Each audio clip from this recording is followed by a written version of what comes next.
Vice fala? Essa pergunta, aparentemente simples e inocente, surgiu pela primeira vez na vida nacional durante o mandato do último presidente militar, João Batista Figueiredo, cujo vice, o civil Aureliano Chaves, gostava de falar. E falava. Mas vice fala? Vamos ao livrinho que responde a quase todas as perguntas. A Constituição Federal, capítulo 2, seção 1, artigo 79. O vice-presidente da República substituirá o presidente no caso de impedimento e suceder-lhe-á de vaga o vice-presidente. Parágrafo único. O vice-presidente da República, além de outras atribuições que lhe forem conferidas por lei complementar, auxiliará o presidente sempre que por ele convocado para missões especiais. Ou seja, a Constituição determina que o vice substitui o presidente em caso de doença, viagem, renúncia, morte ou impeachment e diz que ele pode desempenhar missões se assim lhe confiar o presidente. Mas a Constituição não responde à nossa pergunta. Afinal, vice fala? Vice, tirante Aureliano, que fala, ninguém sabe quem é. Se eu não posso ser o juiz do jogo, bandeirinha, não quero ser. Tirante o Aureliano, que fala, vice não fala, responde Jô Soares, direto da década de 80.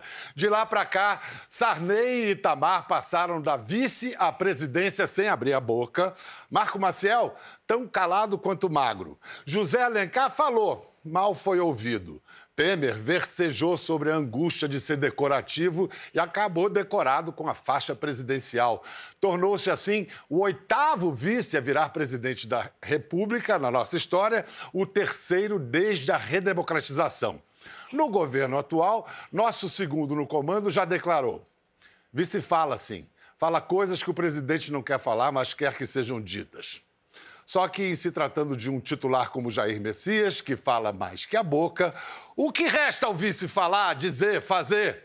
Para responder, só ele mesmo, que nos honra com sua presença, o general de 4 estrelas, nosso vice-presidente, Antônio Hamilton Martins Mourão.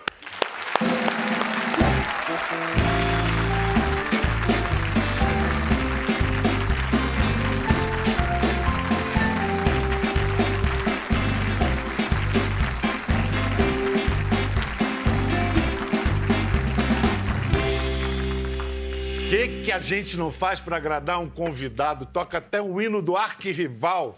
Mas Mengão é Mengão, né? Mengão é Mengão. Mengão é Mengão, Bril. Mengão é Mengão, mas isso vindo de um gaúcho, não tem Inter, não tem Grêmio, Chimango, Maragato. Biel, é aquela história. Eu nasci no Rio Grande do Sul, né? Vivi lá até os 7, 8 anos de idade, na primeira vez. E aí fui morar no Rio de Janeiro. Meu pai era militar também, fui transferido. E aí que eu criei a identidade futebolística. Aí depois que você se apaixona pelo rubro-negro da Gávea... Qual era o time de sua infância? Quem jogava ali era... Marcel, Murilo, Ditão, Ananias e Paulo Henrique. Carlinhos e Nelsinho. Espanhol, Ayrton, Geraldo e Osvaldo. Campeão de 63. Isso é um flamenguista. Agora, lá no Rio, criou-se essa expressão do sunga preta, que, em geral, são homens maduros, sarados, que vão para a praia de sunga preta jogar vôlei na rede de praia. O senhor é um sunga preta assumido? Ainda joga aquele vôlei? Ah, jogo minha dupla de vôlei. Todos os sábados? Sábado lá no Rio, sábado lá em Brasília. A dupla é sagrada, né? Óbvio que agora as limitações estão aumentando, né? Mas... não pode jogar bola muito alto na rede, essas coisas. Mas aí o pessoal respeita, não joga muito alto pro vice, não. Não, mas a turma não perdoa. Não perdoa. Porque a dupla ela tem um segredo clássico. Quem joga menos, joga mais. Como assim? O que significa isso? Você saca sempre no pior. E não tem hierarquia não nesse tem hierarquia nisso aí. Vôlei, você né? pode até ameaçar, mas não tem. Vamos ao tira-teima agora. O senhor devia estar acompanhando a minha apresentação. Vice fala ou não fala? Então é um caso de recorrer ao VAR. Fala, Jô Soares. Jorge foi escolhido para figurar na chapa como vice-presidente da República. Eu, vice-presidente? Vice-presidente! Não aceito! Como, doutor? Vice eu não aceito, ninguém conhece vice, eu lá quero ser vice pra quê? Doutor Hélio Maciel, é a oportunidade do senhor entrar pra história. Entrar pra história? Que vice-presidente só sai, não entra. Ele sai. Já viram vice-presidente famoso? Já viram alguma rua com o nome de vice-presidente? Não. Já viram uma estátua a pé ou a cavalo de vice-presidente? Também não. Rodovia vice-presidente fulano de tal. Existe? Não existe. Existe. Beco, um bequinho. Já viram um beco com o nome de vice-presidente? Não. Já viram em algum lugar alguém dar golpe para tirar o vice-presidente? Não. Nem na Bolívia, mas nem lá. Olha, não quero saber disso. Como é que se chama a mulher do vice-presidente? É vice-dama? Não. Vice, eu não aceito. Porque vice pra mim, ó...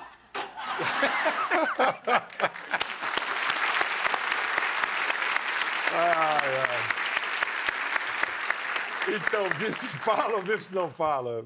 O vice é uma linha auxiliar do presidente, né? O vice-presidente, ele está aí, a Constituição define, né? Você substitui o presidente nas eventualidades, então ele assegura a estabilidade. Porque se não houvesse a figura do vice-presidente, em cada afastamento assumiria o presidente da Câmara, que eventualmente pode ser alguém afinado ou não. Na Constituição antiga, inclusive, o vice acumulava a vice-presidência e a presidência do Senado. Como é nos Estados Unidos, né? Nos Estados Unidos é assim. Então, o vice ele tem que ter a disciplina intelectual para entender quais são os limites e procurar auxiliar o presidente, né? Vou usar uma linguagem aqui de paraquedista, você tem que cheirar o vento, né? Tem que chegar na porta do avião, cheirar o vento, saber para onde é que está indo e buscar Mas quem acompanhar pula, o presidente. é o vice ou é o presidente? Não, quem pula é o presidente. O vice dá uma cheiradinha, Dá vai uma lá, cheiradinha e presidente. avisa, vai. Agora, o senhor falou bastante. Durante a campanha, principalmente depois do atentado a Jair Messias, o senhor falou bastante, no começo do governo também, a ponto de, na semana passada, o presidente ter comemorado o seu silêncio. O que há para celebrar no silêncio de um vice? Bial, o que acontece, né, é que a gente tem que ter a noção de até onde nós podemos levar as nossas ações, né, e a nossa, digamos assim, a nossa tarefa de buscar auxiliar o presidente sem atropelar os fatos, né? E o presidente Bolsonaro, ele tem a característica dele, ele é uma pessoa extremamente voluntariosa, né? Ele procura ocupar os espaços e a gente tem que entender, né, esse limite. Então, eu acho que isso é uma coisa normal do relacionamento entre dois homens públicos, né? E eu não vejo isso como um demérito, uma diminuição, como qualquer coisa. É simplesmente um alinhamento de percepção. Agora, falar é uma coisa, dar entrevistas quase que diárias, como políticos são obrigados a, é outra coisa. Inclusive, existe esse treinamento, né, o chamado media training. O senhor fez media training?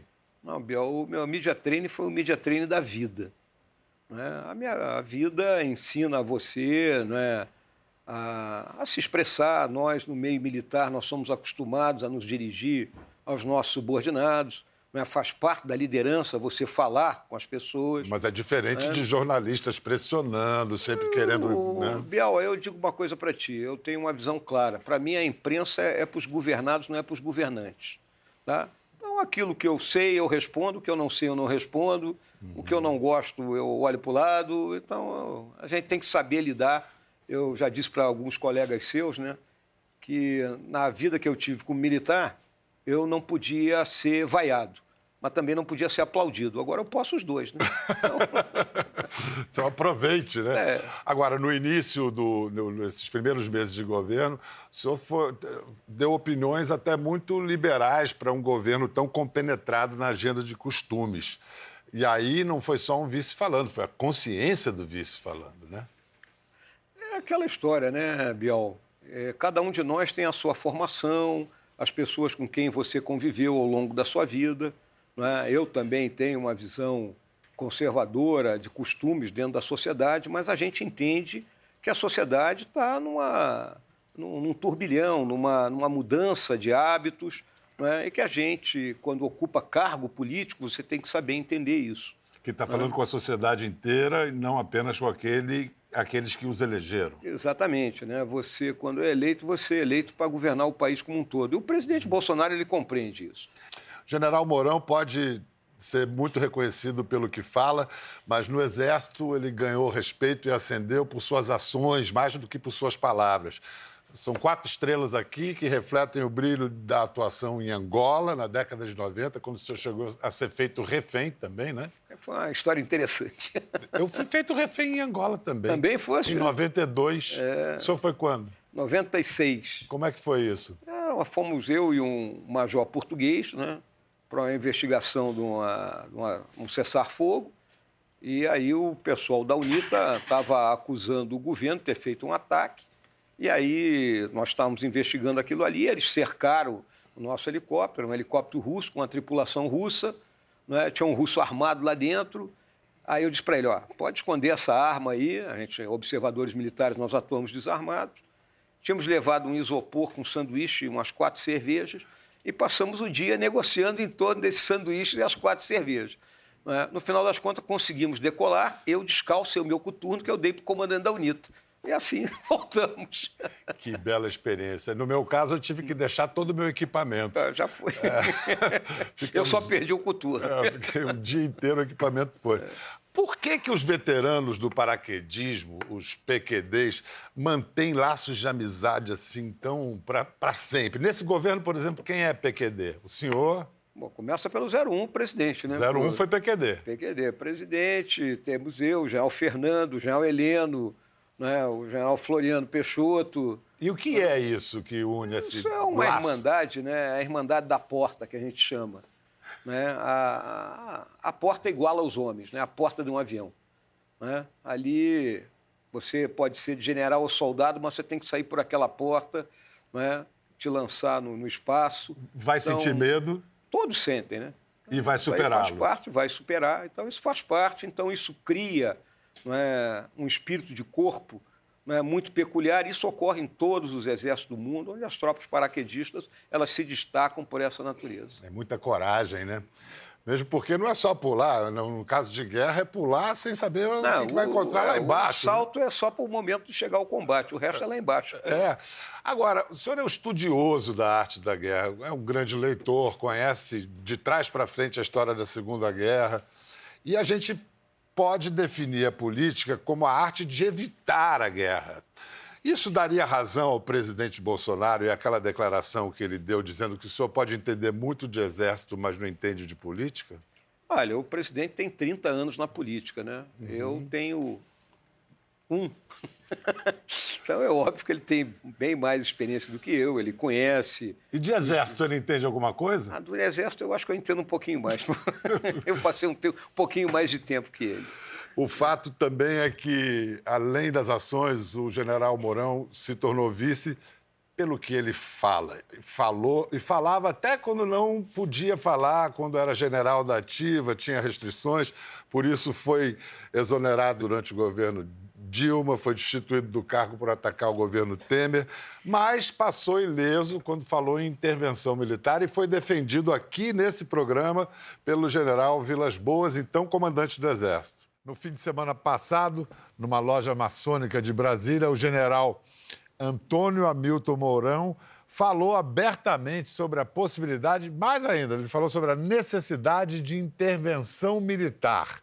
Na minha visão, que coincide com a visão dos meus companheiros do alto comando do Exército, estamos na situação daquilo que poderíamos lembrar da tábua de logaritmos, aproximações sucessivas, até chegar o momento em que ou as instituições solucionam o problema político, com apelação do judiciário, retirando da vida pública esses elementos envolvidos em todos os ilícitos, ou então nós teremos que impor isso.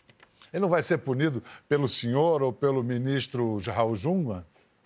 O Mourão é um grande soldado, uma figura fantástica, um gauchão, soldado. A maneira como ele expressou deu margem a interpretações um espectro bastante amplo. Não é? Mas ele inicia a fala dele dizendo que segue as diretrizes do comandante. Punição não vai haver. punição para ele? Não, já conversamos, Sei. né, para colocar as coisas no lugar, mas uma punição formal não vai haver. Então, Vilas Boas o apoiou naquele momento, no mínimo tenso, né?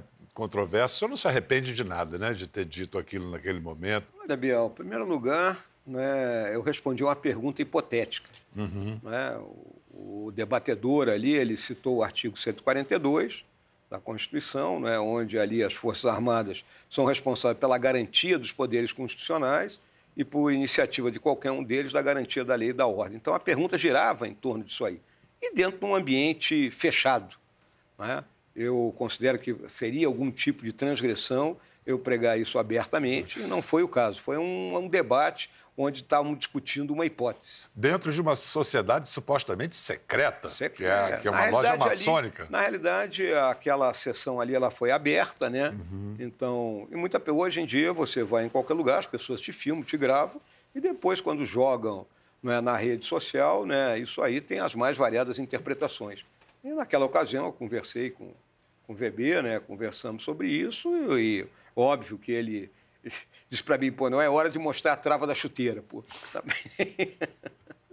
Quando ele foi atacado pessoalmente, de maneira vil, pelo Olavo de Carvalho, como é que o senhor se sentiu pessoalmente? Olha, óbvio que quando você vê uma figura dessas, com um serviço prestado ao Brasil, atacado da forma que foi, você não fica satisfeito. Mas, para evitar, não é, botar mais lenha na fogueira, não se apaga a fogueira com gasolina, né? Eu apenas fui lá conversar com ele, mostrar para ele que ele tinha um respeito de quem ele necessitava ter o respeito. Mas depois, inclusive, Vilas Boas defendeu em termos fortes, aliás, atacou em termos fortes o Olavo, chamou de Trotsky da direita. E aí o senhor foi cumprimentá-lo no gabinete dele depois e disse o quê? Eu fui conversar com ele, né? É aquele clássico, tamo junto. Nada mais do que isso. Tamo junto. Tamo junto. O senhor, tão ávido leitor, nunca leu nem a orelha do Olavo de Carvalho? Não, nem a orelha. Eu te digo uma coisa, Biel.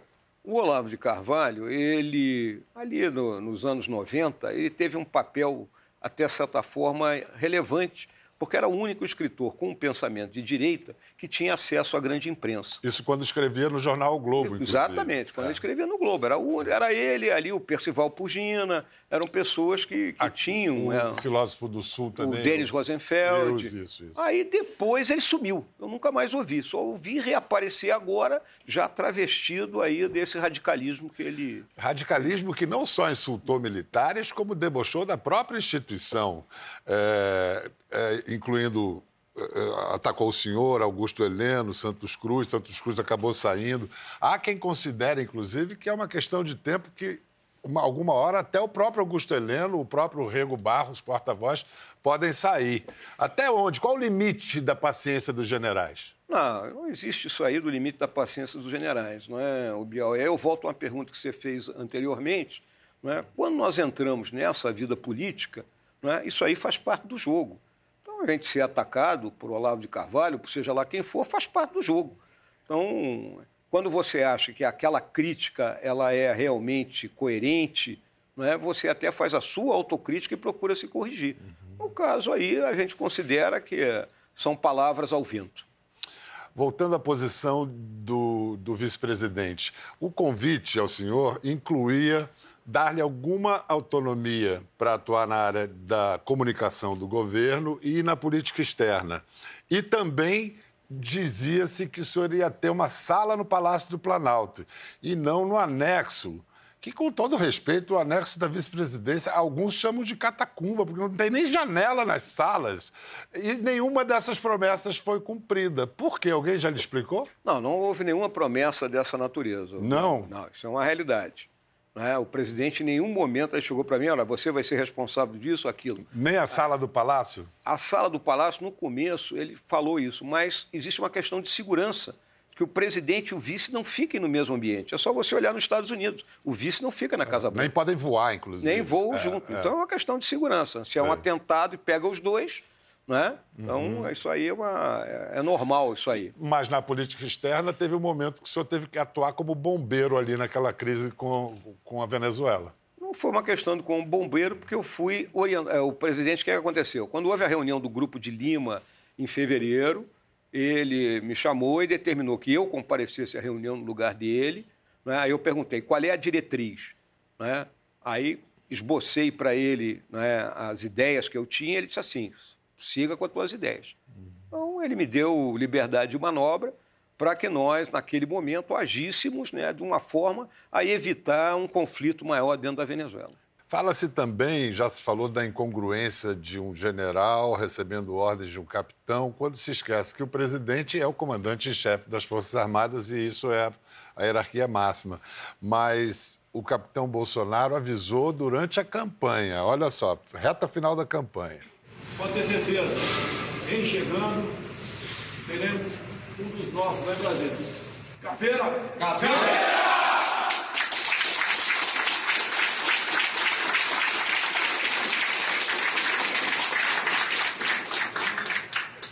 Doutora Cotias do Coronel, para quem vai mandar no Brasil serão os capitães. Quer dizer que na reserva acaba a hierarquia? Existe uma diferença muito sutil aí. Há 30 anos o presidente Bolsonaro é político, né? Então, ele foi capitão, né? Então, ele, quando foi eleito deputado, ele já passou a ter uma precedência em relação a todos os companheiros dele das Forças Armadas. Então, eu jamais o vi como um capitão nesse aspecto. Sempre o vi como um deputado, com um respaldo político dentro do estado do Rio de Janeiro. E, a partir do momento que ele buscou se lançar nessa campanha para presidente do Brasil, ele passou a ter um respaldo, né, enorme da população brasileira que o levou à presidência. É totalmente distinto, né? Vou dar um exemplo para ti, se ele fosse um capitão que ano passado tivesse no Exército e resolvesse se lançar a presidente, né? Então, são duas... Então, mas ele usa como capital político o fato de ter sido capitão. Não há a mínima dúvida, porque hoje, na sociedade brasileira, né, de um tempo para cá, né, nessa discussão a respeito de valores, né, que sacudiu bastante o nosso país e está sacudindo o mundo inteiro, né, grande parte da sociedade ela se voltou para o estamento militar, para o grupo militar, na busca de determinados valores que, em tese, ela via que não estariam sendo respeitados. A nacionalidade, o patriotismo, a lealdade, né, o espírito de cumprimento de missão, e vamos dizer a honestidade, a probidade, a honradez, coisas que, né, você olhava no grupo político que dirigia o país anteriormente e não via. E o presidente soube capitalizar isso aí. Mas há questões que foram exploradas na campanha, como, por exemplo, questões de gênero, questões raciais. Essas estão em movimento. O senhor reconhece que o próprio Exército trata com grande dignidade e respeito os casos de transgenderismo que ocorrem dentro da instituição, da corporação. Olha, Biel, essa é uma questão de costumes, né? As Forças Armadas, né, elas têm características próprias, né? Então, é uma questão delicada isso aí, né? Então, transgêneros, né, eu acho que só tivemos um caso dentro do Exército, ou dois, quando muito. Tá? Eu sei de um que é bom. Enfim. Um ou dois casos, né? A homossexualidade sempre houve, né? Agora, dentro da disciplina e da hierarquia, né? Então, as coisas sendo mantidas dentro da disciplina e hierarquia, as coisas aconteceram e as pessoas que, né, tinham essa opção sexual seguiram sua vida até o final do seu período dentro das forças e saíram, né? Então, são coisas bem distintas, né, quando você analisa em termos de visão das Forças Armadas. A Força Armada ela é muito particularizada nesse respeito. Vamos lá, hora das últimas notícias. Últimas não, as mais recentes, né? A última pode estar ocorrendo agora, né? Opa! Em geral, no Brasil é assim, passou 15 minutos, já aconteceu tudo. O senhor está satisfeito com a reforma da Previdência que se anuncia? Olha, Biel, quando a gente planeja uma operação militar, né, a gente sempre diz que o ótimo é inimigo do bom, né? Óbvio que nós queríamos uma reforma ótima, mas está saindo uma boa reforma, né? Vamos ter que discutir esse assunto daqui a 5, meia dúzia de anos, 7 anos, vamos ter que voltar a discutir, né? Mas eu acho que, dentro dos seus limites e das pressões que sofreu, o Congresso fez a parte dele e nós vamos buscar solucionar esse problema por um período que agora vai dar uma liberdade de manobra, não só para o nosso governo, para, se o presidente for reeleito ou quem for eleito no lugar dele, ter condições de governar melhor o país. Quanto à nomeação do 03, Eduardo Bolsonaro, para o posto mais importante da diplomacia brasileira, a Embaixada de Washington, para o senhor foi uma surpresa ou foi um susto? Olha, foi mais surpresa. Susto não, porque na minha idade não dá mais para tomar susto, né, Biel? Né? Não sei, nunca se sabe. Não. Mas o que eu te digo é o seguinte, né? O deputado Eduardo Bolsonaro, né? Ele, dentro do que a nossa legislação prevê para pessoas fora da carreira diplomática, ele atende os requisitos.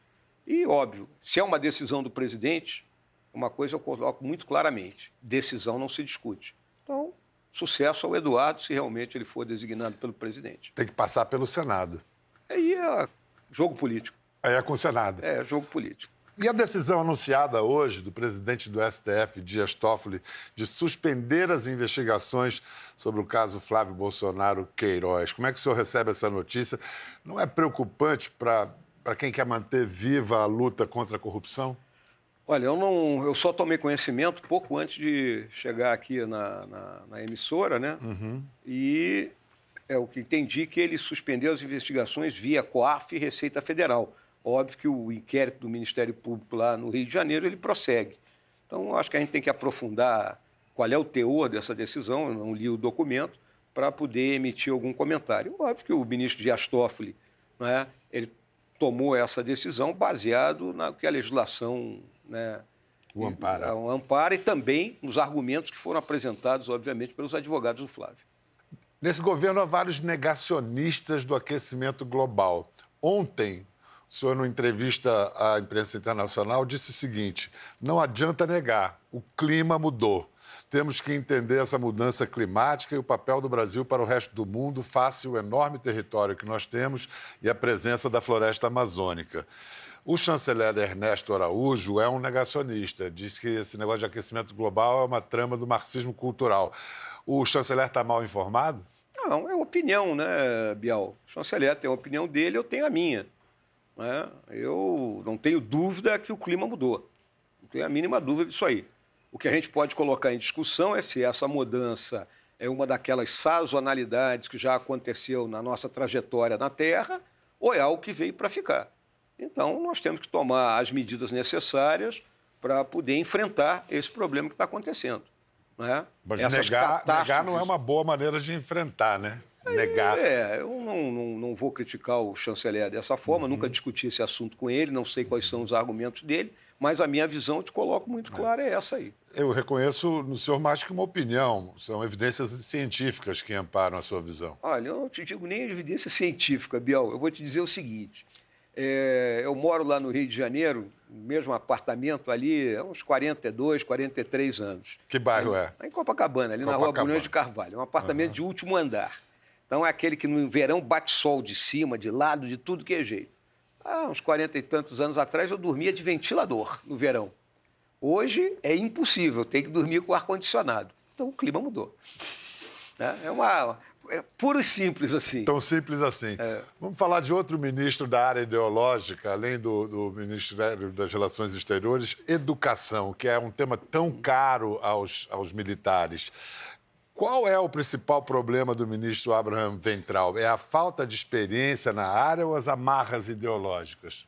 Olha, eu conheço muito pouco o Abraham Weintraub, né? Eu o conheci durante a campanha, em pequenas conversas, então não posso emitir uma opinião dessa natureza a respeito dele, né? O que eu vejo é que ele está buscando acertar as coisas ali dentro da educação. Nós sabemos qual é o problema na educação no Brasil. Nós temos um investimento muito maior no ensino superior do que no ensino fundamental. Né? Porque quando é que a pessoa aprende? Ela aprende nas idades mais novas. Não adianta você trazer para a universidade uma pessoa com 18 anos e deficiências, né, em todas as matérias anteriores. Ela vai claudicar em toda a universidade e não vai conseguir entender o que está fazendo. Então, eu vejo que o Abraham está centrado em buscar corrigir isso aí, por meio da melhoria da formação dos nossos professores, da busca do romper o desequilíbrio que existe entre os municípios do Brasil por causa de problema de renda, aí entra a questão do Fundeb. Né? Então, eu vejo que o Abraham está no bom caminho nisso aí. Porque eu não sei se foi só problemas de comunicação, mas o Ministério da Educação foi um foco dos problemas dos primeiros 6 meses de governo. Porque às vezes, né, Biel, a pessoa pode achar que não, vamos trocar tudo aqui agora. E não é assim, né? As mudanças elas têm que ser gradativas, né? Principalmente numa área sensível como a educação. General Mourão, além da agenda de costumes, da questão da economia, da reforma da Previdência, qual é o programa do governo Bolsonaro? Que não está claro para a gente ainda. Qual é o projeto de nação, melhor dizendo?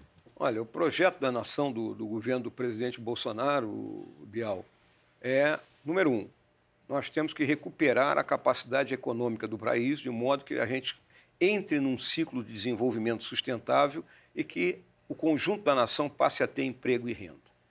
Para nós recuperarmos a capacidade econômica do Brasil, nós temos que agir em 2 problemas estruturais da nossa economia. O desequilíbrio fiscal, né, onde o governo gasta muito mais do que arrecada e nós estamos endividados. Então, nós temos que romper essa lógica por meio da reforma da Previdência, privatizar o que tiver que ser privatizado, né, diminuir o número de funcionários públicos, ou seja, diminuir o conjunto do Estado. E a agenda de produtividade é o famoso custo Brasil. Então, aí entra a reforma tributária, né, concessões na área de infraestrutura, desburocratizar, desregulamentar. Então, esse é o grande projeto do governo Bolsonaro. Paralelo, que eu considero outro foco principal, é a questão da segurança pública. Daí ele ter escolhido o ministro Sérgio Moro para ministro da Justiça e Segurança Pública. E a segurança pública, ela passa por 4 eixos. Ela passa pela legislação, ela passa pelo sistema prisional, ela passa pelo sistema policial e ela passa pela questão social, Bial. Porque se nós, nessas nossas periferias, não resolvemos o problema de ter água, de ter esgoto tratado, de ter luz, de a pessoa ter casa com número, rua, de modo que o carteiro chegue lá e entregue a carta, que ele construiu o barraco dele lá, que transformou numa casa, se dá o título de propriedade para ele, para trazer ele para o capitalismo. Se nós não resolvemos isso... Isso é segurança pública. Isso é segurança pública. Armar a população não necessariamente. Armar a população é a outra visão do presidente, né? Uma visão liberal, né?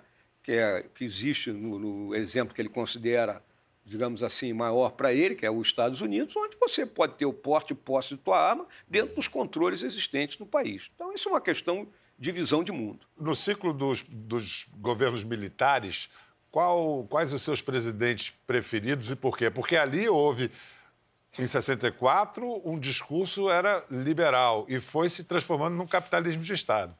O presidente Castelo Branco eu considero um homem extraordinário. Primeiro porque foi um herói de guerra, não era um homem provado em combate. Assumiu o país numa situação similar a essa que o presidente Bolsonaro assumiu. Óbvio que a dívida não era tão grande, né? Havia uma dívida externa, mas houve um choque de capitalismo que em 3 anos produziu o milagre, aquele chamado milagre econômico. Pouco mais de 3 anos, né? Pouco mais de 3 anos. 5 anos. Ele sentou as bases para que aquilo ocorresse. O presidente Médici, ele soube dar continuidade a isso num momento onde se vivia um período conturbado aqui da história do país, né? E aí tivemos o presidente Gás, que foi um homem de uma visão estatista, né? Eu não o critico por isso, era a visão que ele tinha na época, mas é uma visão distinta da que nós temos hoje. E o presidente Figueiredo, ele arrematou já num momento onde não tinha mais nenhum instrumento de exceção. Vamos lembrar que o AI-5 foi revogado, né? As pessoas que tinham sido, né, que tinham saído do país tinham retornado. Já em 82 tivemos a eleição para governador, né, e não houve eleição direta, né, em 84, naquela questão lá da emenda do Dante de Oliveira, por discussões lá dentro do Congresso, né? Então, o presidente Figueiredo já considera um período fora desse pacote aí. Falou do Figueiredo, me lembrei que ele também adorava montar e que ele ficou famoso pela frase. Perguntaram se ele entrando na política, se ele já tinha aprendido a gostar do cheirinho de polvo. Ele falou que preferia o cheirinho de cavalo. E o senhor, hein? Bial, eu não sou populista, Bial. Mas também não vou dizer que eu prefiro o cheiro de cavalo, né? O que acontece, né, Bial, é que eu estou acostumado a lidar com gente. Passei a minha vida militar inteira lidando com pessoas, né? É uma característica nossa dentro da profissão militar, porque quem é que serve ao Exército? Não é a porção mais esclarecida da sociedade. Quem vem servir o Exército são os estratos periféricos. Então, é a oportunidade que a gente tem realmente de lidar com o povo, ver os problemas que eles sofrem, né? A dureza que é a vida deles. Por isso que nós, dentro das Forças Armadas, nós temos essa visão, né, mais humanista até. Quando criança, quem foi que pôs o apelido no senhor de Guri das Medalhas? Como é que chegou o teu conhecimento? A história é a seguinte, Biel. A gente morava em Porto Alegre, ali, isso década de 50. O meu pai servia na 3ª Região Militar. E o então coronel Emílio Garrasto Azul Médici era chefe do Estado-Maior, era muito amigo da família da minha mãe, lá de Bagé, minha mãe de Bagé, e eram muito amigos, né? Aí, véspera ali do desfile de 7 de setembro, meu pai pegou uma gripe daquelas, né? E ficou deitado em casa e o Médici foi lá. E estava o uniforme dele pronto ali, com as medalhas. E eu, naquela época, guri abusado, eu já sabia tudo, né? Aí o Médici perguntava, essa aqui é isso, essa aqui é isso. Cada medalha, Eu sabia, que idade você tinha? Eu tinha 5 para 6 anos. Caramba! Eu sabia aquele troço todo. Aí passaram-se os anos, eu era cadete do 2º ano da academia, e aí estava numa solenidade em Brasília, final de 1973, estava com a minha mãe, e o presidente Médici estava presente, aí veio, olhou para mim e disse assim, é o guri das medalhas? Eu só pude tomar posição de sentido, né? Que memória, hein? Quer dizer, era um militar com essa qualidade política, de não esquecer. Não esqueci. Agora, o presidente Médici é associado ao período mais duro da ditadura, o que me leva à pergunta sobre alguém que o capitão Bolsonaro e o senhor classificam como herói, o coronel Brilhante Ustra. Eu não quero entrar nessa discussão, até porque quando Miriam Leitão disse para o senhor, mas ele matou, o senhor respondeu? Matou. Herói. Matam. Herói mata. Bom, Rondon também é herói, ele preferia morrer a matar. São visões distintas de mundo, né? Uhum. E com qual o senhor se identifica mais? Eu me identifico com aquele que cumpre o seu dever. Ambos cumpriram. Custe o que custar. A tortura é justificável em alguma circunstância, general? Não, eu não justifico a tortura em circunstância nenhuma. Nenhuma? Nenhuma. Tá? Eu acho que a tortura você se aproveita da incapacidade do prisioneiro. Tá? E na guerra? Na guerra você tem métodos de interrogatório, né? O problema da guerra, né, Biel? O que acontece na guerra? As paixões humanas, elas se acendem. A gente sabe que em todas as guerras houve fuzilamento de prisioneiro, né? Houve tortura de prisioneiro, isso acaba ocorrendo, mas quando a gente procura ser soldado na acepção da palavra, ou seja, combater com honra, você tem que buscar evitar isso aí. Mas esse foi o caso do coronel Ustra, né? Olha, Bial, vou te dizer uma coisa. A maioria das pessoas que foram presas durante aquele período, todas, né, argumentaram que foram torturadas. Né? Eu acho que pode alguns terem ocorrido e outros não, e desconheço que o coronel Ustra tenha feito isso pessoalmente. Ele foi meu comandante durante 2 anos, eu era primeiro-tenente, né, e foi um exemplo de soldado para mim. Então, essa é a forma como eu o vejo. Não entro em outras discussões, essa questão aí do período que uns chamam de ditadura, né? Eu prefiro chamar de período de presidentes militares, é uma questão da história do Brasil. Mas no fim da reunião que promulgou o AI-5, essa palavra ditadura foi usada pelo próprio presidente. São as visões do momento ali, né? As visões do momento. O AI-5 era um instrumento poderoso e que durou durante 10 anos, né? Os 21 anos de presidente militar, durante 10 anos houve o AI-5. Rapidamente, o senhor falou em privatização. Tirando saúde, educação, segurança, o resto pode privatizar tudo? Olha, para mim pode. Né? Petrobras, inclusive? Petrobras, ela vai perder os anéis, vai ficar com os dedos. Essa é a decisão que está tomada aí, vai vender refinaria, essas coisas aí. Né? Vamos quebrar esse monopólio, por exemplo, a questão do gás. A questão do gás nós pagamos caríssimo aqui. Pagamos $12 por BTU, quando na Europa e nos Estados Unidos é $3, $4. Pagamos isso por causa do monopólio do escoamento da produção de gás. Então, aquilo que o Paulo Guedes fala do choque de energia é você colocar gás que nós temos em abundância, barato, você vai fazer uma revolução em termos da nossa indústria. Né? Então, está tudo para privatizar. Tudo aquilo que puder ser privatizado será. O presidente já deu luz verde, usando uma linguagem paraquedista, para isso aí. Olha só, vamos às refregas políticas mais um pouco. Tem um desafeto seu, o deputado Marco Feliciano, que ficou animadíssimo quando o presidente Bolsonaro acenou com a possibilidade de um vice evangélico numa eventual reeleição. Mas em seguida ele já falou, não, mas eu não quero queimar o Mourão. Se bem que ele disse assim, eu não quero queimar agora. Como é que o senhor responde a essa insinuação do presidente? Olha, Biel, o presidente me chamou para compor a chapa, né?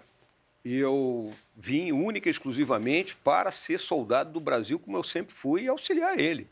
Se chegar em 2022, na briga política ele precisa de um outro tipo de sustentação para concorrer, excelente. Como se diz em inglês, no hard feelings? No hard feelings, né? Vou para o posto 6 do Plinha. O senhor tem esse desapego todo do poder? Porque diz que depois que a gente sente o gosto, é difícil de largar, hein? Poxa, Biel,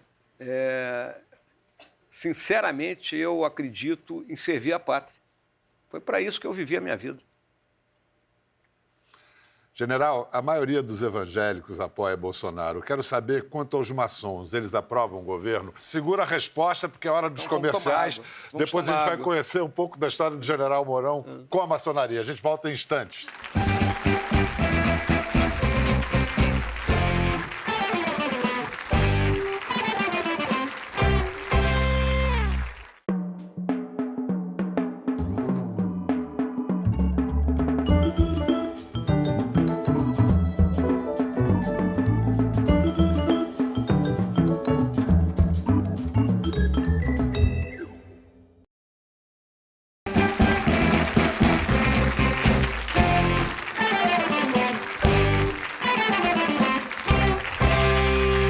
Bem-vindos de volta. Nós temos a honra e a alegria de estar conversando com o vice-presidente Hamilton Mourão e acabamos de ouvir o belo hino da maçonaria, sem letra. Nós fomos informados pelo Davi Bernardo, nosso guitarrista, que é a letra de Dom Pedro I. E vamos ver a calorosa recepção que o Mourão recebeu na loja maçônica do Rio no ano passado, ao som de outro belo hino, do Exército. Nós somos a pátria.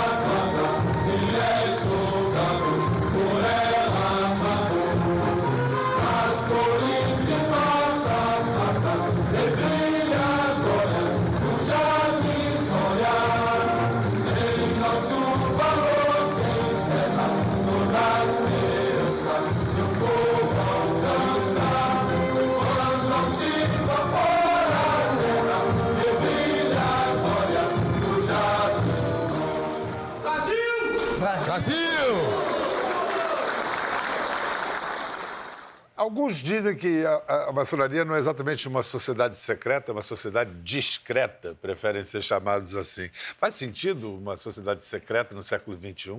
Não, não faz, né? O que acontece são os ritos que existem na maçonaria, né? Que, como toda sociedade com suas particularidades, ela procura preservar, vamos dizer assim, esse ethos, né? Mas, na realidade, a maçonaria é um conjunto de homens livres, de bons costumes, que se reúne para não só debater os problemas nacionais, mas como também buscar auxiliar as pessoas. A maçonaria faz um trabalho social muito grande e desconhecido. E a maioria, então, está com o governo, está apoiando o governo Bolsonaro? Olha, eu tenho frequentado aí os nossos templos de norte a sul, de leste a oeste, e só tenho recebido palavras de apoio ao trabalho do presidente Bolsonaro. Eu queria agradecer muito a sua conversa, a sua presença. Agora eu queria ir para encerrar num toque mais pessoal, menos político. Para usar uma imagem militar, quando é que o senhor troca a posição de sentido pelo descansar? O que o emociona, o faz rir, o faz chorar? Biel, atualmente, na velhice, você chora muito. Está chorando à toa? O cara chora à toa. Ultimamente, eu fui agraciado em Recife com o título de cidadão recifense, aí em Porto Alegre. Então, você se emociona porque você vê passagens da sua vida, né? Coisas que você já viveu e isso te emociona, né? Isso é normal. Quando eu era mais novo, eu me emocionava menos. Era mais durão? Era mais durão. Você é avô? 5 netos. Então o avô deve ser molenga para... Não, eu sou duro na queda com eles. Avô tem que ser molenga, general. Eu sou duro com os caras, pô.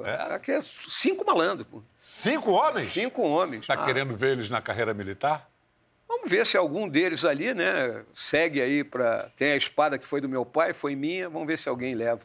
Eu duvido que você seja esse durão todo com os netos. Rocha, Biel, porra, bota em forma, rapaz. Tem que bater continência. Não chega a ser bem assim, né? O senhor recomeçou a vida de casado aos 65 anos, depois de 2 anos de viuvez. É impossível ser feliz sozinho? É difícil. É aquela história, você ficar mais velho, ficar sozinho, né, é complicado.